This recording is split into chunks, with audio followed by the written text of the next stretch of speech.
Pemirsa, terima kasih Anda kembali menyaksikan Kominfo Newsroom. Pemirsa, Anda pasti pernah menggunakan search engine Google untuk mencari informasi dan mungkin pernah melihat Google memprediksi kata-kata selanjutnya yang akan kalian ketik. Nah, prediksi tersebut adalah salah satu contoh dari kecerdasan buatan atau artificial intelligence. Mari kita simak selengkapnya ulasan mengenai kecerdasan buatan bersama rekan kami, Mona Azari. Pemirsa, sudahkah Anda mengenal artificial intelligence atau AI?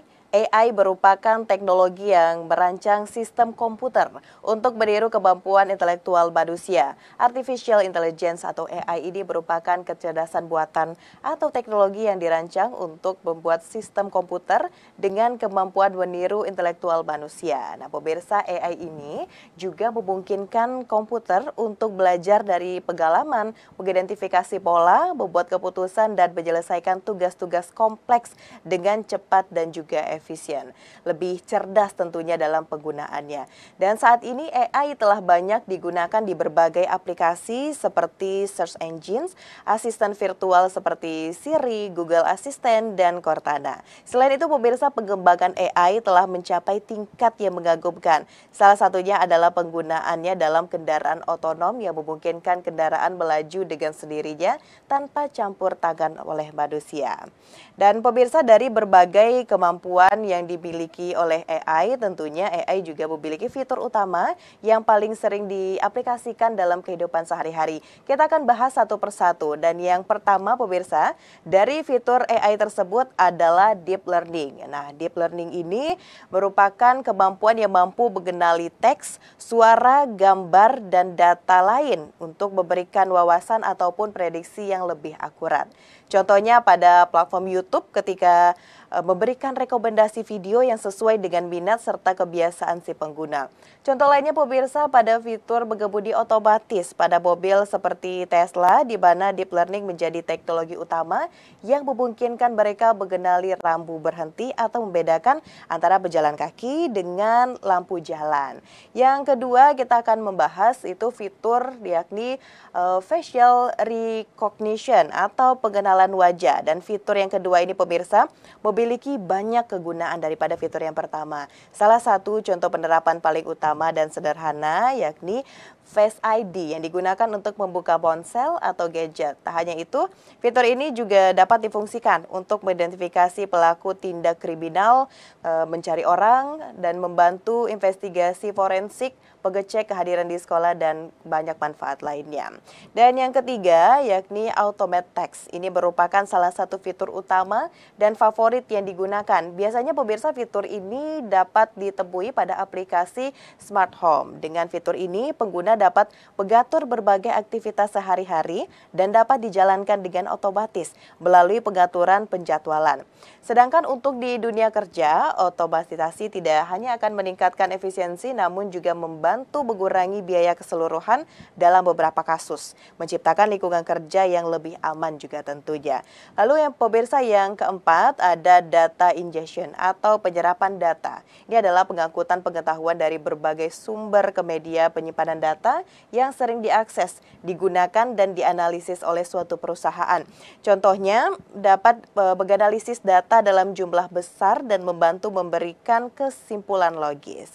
Dan yang kelima, pemirsa, ini adalah cloud computing atau komputasi awan. Secara sederhana, ini merupakan metode yang digunakan untuk menyampaikan berbagai macam layanan melalui internet. Layanan yang dimaksud itu bisa seperti server, database, perangkat lunak, dan masih banyak lagi. Perusahaan yang menyediakan layanan komputasi awan ini memungkinkan seluruh penggunanya untuk menyimpan berkas di awan atau ruang virtual dari server jarak jauh. Selain itu, pemirsa, penggunaannya juga dapat mengakses seluruh berkas yang tersimpan kapanpun dan dimanapun selama memiliki akses internet. Dan yang paling penting dari fitur ini adalah pengguna tidak perlu berada di tempat khusus untuk mengakses berkas tersebut.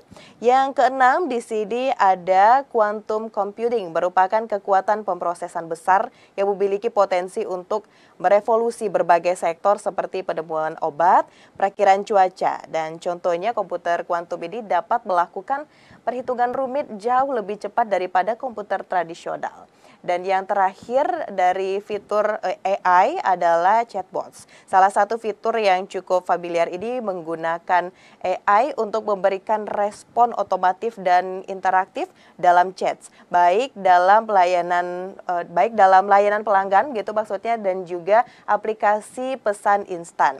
Hal ini dapat berjalan di berbagai seluruh seperti situs web, messenger, dan berbagai aplikasi lainnya tanpa memerlukan campur tangan manusia setelah diprogram. Nah, dari berbagai fitur yang kita bahas tadi tentu ada manfaat dari AI dalam kehidupan sehari-hari. Kita bahas satu persatu pemirsa.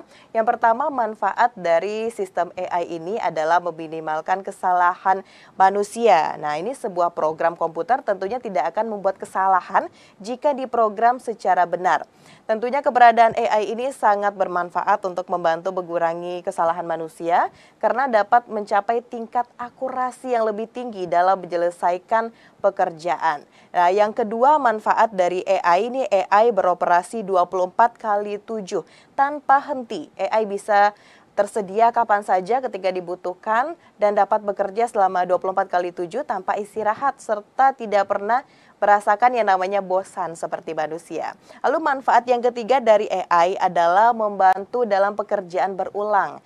Nah, hal ini bisa dilakukan secara otomatis. Dengan begitu manusia bisa bekerja lebih produktif tanpa merasa bosan akibat pekerjaan yang berulang dan menjadi makin kreatif. Yang keempat, manfaat dari AI ini adalah dapat mengambil keputusan dengan cepat dengan melakukan tindakan lebih tepat daripada manusia. Mesin bertenaga AI ini bekerja berdasarkan apa yang diprogramkan dan memberikan hasil lebih cepat. Manfaat dari AI yang selanjutnya adalah bantuan digital. Nah, kecerdasan asisten digital ini dapat menghemat kebutuhan akan sumber daya manusia. Contoh asisten digital AI yang dapat digunakan adalah ChatGPT. Layanan ini bisa merupakan program yang bisa mensimulasikan berbagai percakapan manusia. AI ini pemirsa yang akan memahami percakapan dan memberikan jawaban dengan cepat. Nah, pemirsa, banyak sekali tentunya manfaat dari AI yang bisa kita rasakan dalam kehidupan sehari-hari. Dunia teknologi berkembang pesat dan memiliki potensi yang luar biasa untuk membentuk teknologi masa depan. Maka setiap inovasi membawa keuntungan untuk kehidupan sehari-hari. AI memang berguna dan mempermudah manusia dalam menjalankan urusannya. Meskipun begitu, keberadaan AI dinilai harus memiliki regulasi dan kontrol ketat dari manusia sebagai pembuatnya. Hal ini bertujuan supaya AI benar-benar dapat memberikan manfaat secara efektif, namun pada saat yang sama juga dapat meminimalisasi dampak buruk atau negatifnya. Pemirsa, kami akan kembali dengan informasi lainnya. Tetaplah bersama kami dalam Kominfo Newsroom.